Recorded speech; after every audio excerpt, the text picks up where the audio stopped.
नमस्कार बच्चों। आज हम थर्ड ईयर के बच्चों के लिए जो उनका प्रथम प्रश्न पत्र है हिंदी साहित्य का, उसमें जो पहला अध्याय है आपका अयोध्या सिंह उपाध्याय हरिऔध का, उनके द्वारा रचित जो खड़ी बोली हिंदी का पहला महाकाव्य है प्रिय प्रवास, उसके द्वादश सर्ग में जो उन्होंने राधा कृष्ण के स्वरूप को चित्रित किया है, उसके बारे में हम आज आपको उसके काव्य का मूल भाव बताएंगे। उसके पहले हम आपको लेखक का परिचय दे देते हैं। तो अयोध्या सिंह उपाध्याय हरिऔध का जन्म 1865 ईस्वी में हुआ था और देहावसान 1941 ईस्वी में। जन्म स्थान इनका आजमगढ़ जो उत्तर प्रदेश में स्थित है। जहाँ तक इनके बहुभाषी ज्ञान का सवाल है, वह संस्कृत, फारसी, उर्दू, अंग्रेजी के ज्ञाता थे। अयोध्या सिंह उपाध्याय हरिऔध ने जो महत्वपूर्ण ग्रंथ लिखे, उनका परिचय भी आपको दे देती हूँ। प्रिय प्रवास, कवि सम्राट, वैदेही वनवास, पारिजात, रस कलश, ठेठ हिंदी का ठाठ और अधकिला फूल आदि। हरिऔध जी ने बाल साहित्य भी लिखा था। वह इस तरह से है, उनकी जो रचनाएं उनके नाम पढ़ देती हूँ मैं। बाल विभव, बाल विलास, चंद्र खिलौना, खेल तमाशा, उपदेश, चांद सितारे आदि। अब मैं आपको जो लेखक है उनका परिचय भी इसके साथ साथ दे देती हूँ। तो जो लेखक का परिचय है वो इस तरह से है कि जो खड़ी बोली हिंदी का ये उनका प्रिय प्रवास पहला महाकाव्य है और इसको लिखकर एक तरह से उन्होंने नई शैली का सूत्रपात किया था या प्रारंभ किया था। इस महाकाव्य में हरिऔध जी ने कृष्ण और राधा के चरित्रों को पौराणिक आख्यानों से निकालकर नए रूप में समाज के सामने प्रस्तुत किया था। तो यहाँ पर राधा और कृष्ण जो हैं वो दोनों समाज सेवा में लगातार संलग्न हैं और एक तरह से वे अपना जीवन समर्पित कर देते हैं समाज सेवा के लिए। उन्होंने पौराणिक घटनाओं को अर्थात कवि ने नई व्याख्या दी है। जैसे कृष्ण के गोवर्धन पर्वत को उंगली पर उठाने की घटना को हरिऔध जी ने नया स्वरूप प्रदान किया है, जिसमें कृष्ण भीषण वर्षा से ब्रजवासियों की रक्षा करते दिखाई देते हैं। तो इस तरह से हरिऔध उपाध्याय द्वारा रचित ये जो प्रिय प्रवास है, जिसका कि द्वादश सर्ग ही आपके पाठ्यक्रम का हिस्सा है, तो इसकी रचना उन्होंने 1909 से सन 1913 के मध्य की थी। अब हम यहाँ पर देखते हैं कि इस प्रिय प्रवास का जो हिस्सा आपके अध्याय में या पाठ्यक्रम में सम्मिलित है, उसका जो हम वर्ण्य विषय क्या है, उसमें उन्होंने किसके बारे में बताया है, उसकी आपको जानकारी दे देते हैं। तो प्रिय प्रवास का जो वर्ण्य विषय है उसके बारे में मैं आपको बता देती हूँ। इसमें उन्होंने जो कृष्ण का स्वरूप बताया है और राधा का स्वरूप बताया है अतः और इस ग्रंथ या इस रचना के माध्यम से साहित्यिक प्रतिभा का अनूठा परिचय भी दिया है उन्होंने। इसमें जो मूल भाव है या विषय उठाए गए हैं उसके अंतर्गत भक्ति, नीति, प्राकृतिक दर्शन और समाज सुधार आदि को मुख्य रूप से लिया गया है। और जहाँ तक प्रकृति दर्शन या चित्रण का सवाल है, तो प्रकृति का मनोहारी स्वरूप इन्होंने दर्शाया है और प्रकृति का जो आलम्बन और उद्दीपन दोनों रूपों को यहाँ पर उन्होंने बखूबी प्रस्तुत किया है।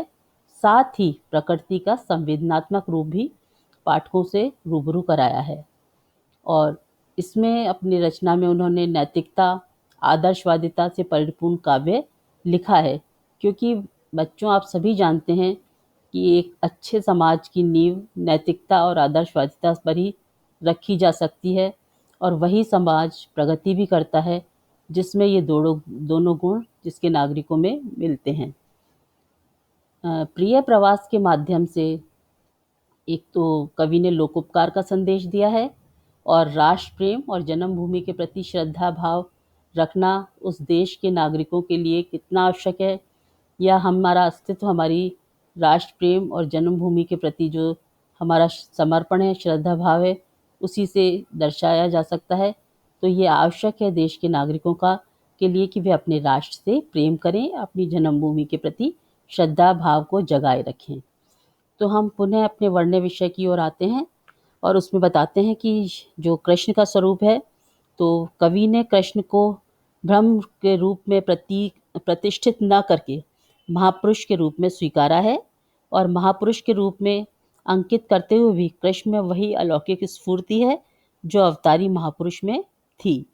कवि ने कृष्ण को का जो चरित्र चित्रण है उसको मनोवैज्ञानिक दृष्टिकोण से किया है, और कृष्ण के व्यक्तित्व में सहानुभूति और कर्म कौशल का जो गुण है वह निहित है।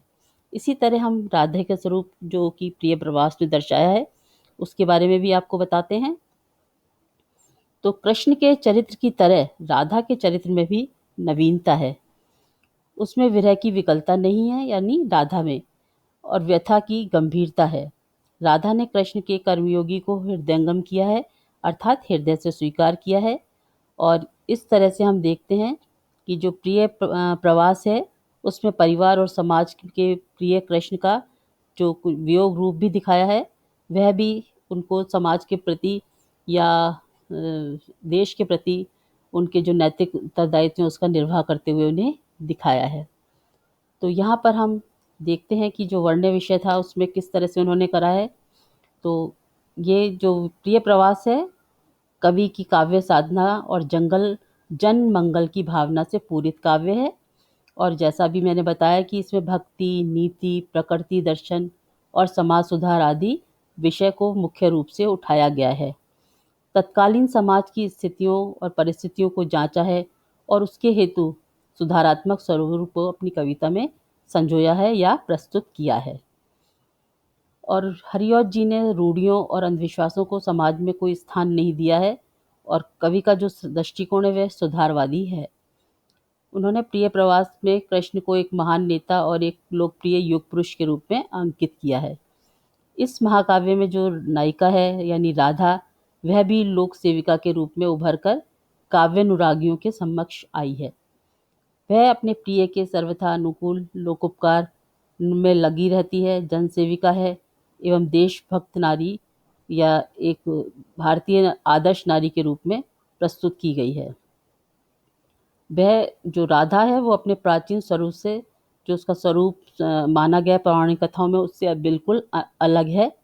और इस तरह से हम देखते हैं कि कवि ने श्रृंगार रस में जो है उसमें जो कहना चाहिए कि मर्यादा का ध्यान रखते हुए उसके में जो वियोग रूप प्रस्तुत किया है वह भी बहुत ही एक तरह से अपनी मर्यादाओं का ध्यान रखते हुए प्रस्तुत किया है।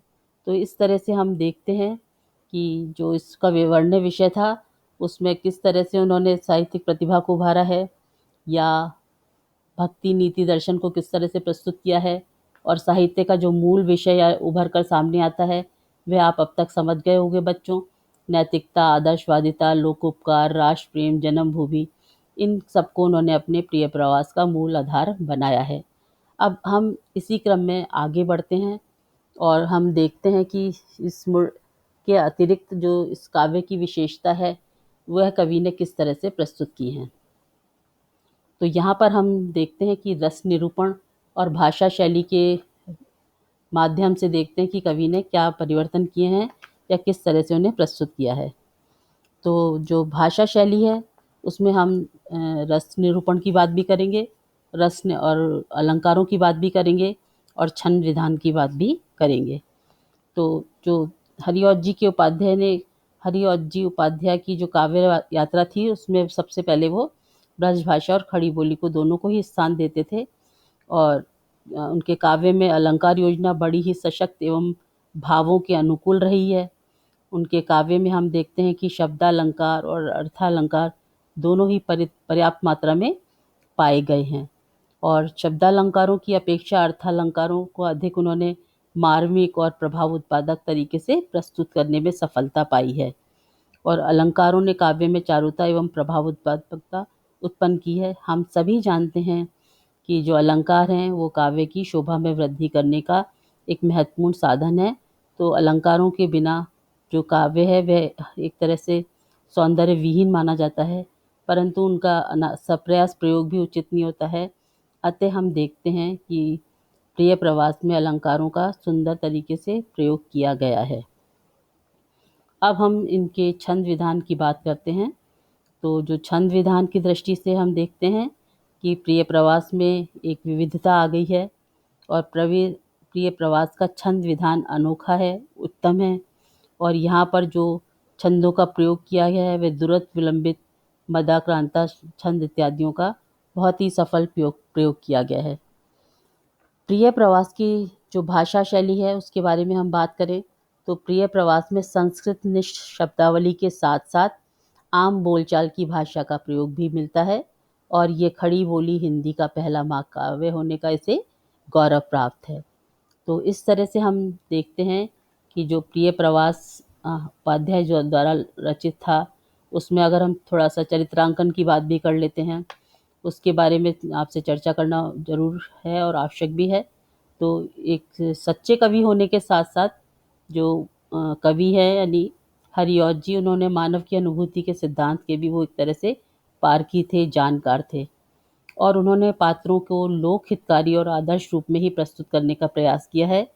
और प्रिय प्रवास के जो कृष्ण हैं वो एक महान समाज सेवी हैं, लोक सेवी हैं, समाज सुधारक हैं, पथ प्रदर्शक हैं और इस तरह से एक जननायक के रूप में उन्होंने प्रस्तुत किया है। तो इस तरह से प्रिय प्रवास में राधा का जो चरित्र रूप है वह भी लोक कल्याणकारी है, सात्विकता है, उसमें मानवता है, प्रेम है, विश्व बंधुत्व की भावना है।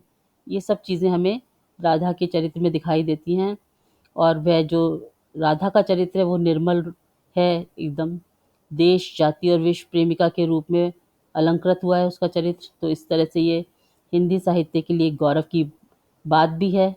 तो यहाँ पर हम कह सकते हैं कि राधा और कृष्ण के चरित्र के रूप में किसी भी उनकी प्रस्तुति इस मायने में या इस तरह से हम ले सकते हैं, समझ सकते हैं कि किसी भी राष्ट्र के लिए, निर्माण के लिए समर्पण, त्याग, राष्ट्र प्रेम, जन्मभूमि के प्रति श्रद्धा भाव, लोकोपकार की भावना और समाज सेवा की भावना तथा विश्व बंधुत्व की भावना जब तक नहीं हो तब तक कोई भी देश, कोई भी राष्ट्र या हम छोटे स्तर से शुरू करें तो परिवार, समाज, देश या विश्व स्तर पर देखें तो पूरा संसार, इनमें जब तक कि ये कोमल मनोभाव नहीं होंगे उनके बिना कोई भी समाज तरक्की नहीं कर सकता।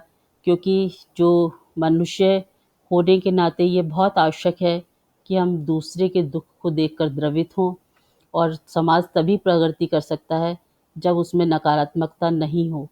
नकारात्मकता का भाव लेकर कोई समाज प्रगति नहीं कर सकता और इसके लिए समाज को आगे लाने के लिए, प्रगति के पथ पर अग्रसर करने के लिए किसी न किसी को तो आत्मत्याग करना होगा, किसी न किसी को तो आगे आना होगा, अपना बलिदान देना होगा और उस राष्ट्र और देश के प्रति कर्तव्य निर्वाह में हम व्यक्तिगत लाभ हानि से परे उठकर देश या राष्ट्र या विश्व स्तर पर जब तक हम मंगल कामना की बात नहीं सोचेंगे तब तक कोई भी राष्ट्र या कोई भी शहर या कोई भी राज्य प्रगति नहीं कर सकता।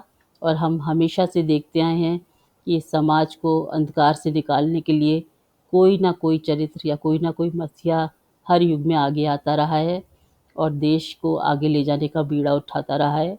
तो इस तरह से प्रिय प्रवास के माध्यम से राधा और कृष्ण के चरित्रों को नए रूप में लेख कवि ने प्रस्तुत किया है और उसमें उन्हें पूरी सफलता भी मिली है। तो ये हमने संक्षेप में प्रिय प्रवास के काव्य की मूल भावना और भाषा शैली के साथ आपके सामने प्रस्तुत किया है। मैं समझती हूँ आपको काफ़ी कुछ समझने में सहूलियत होगी और इस तरह से जब आप इसका पूरा अध्ययन करेंगे तो ये आपको बिल्कुल अक्षरशः समझ में आ जाएगा और इसमें आनंद भी आएगा क्योंकि खड़ी बोली हिंदी का ये पहला महाकाव्य है। तो बच्चों इसका आनंद लो और इसको अध्ययन करो और अगर कुछ समझ में नहीं आए तो ये हमेशा की तरह हम आपके लिए प्रस्तुत हैं आपकी समस्याओं का निदान करने के लिए। धन्यवाद।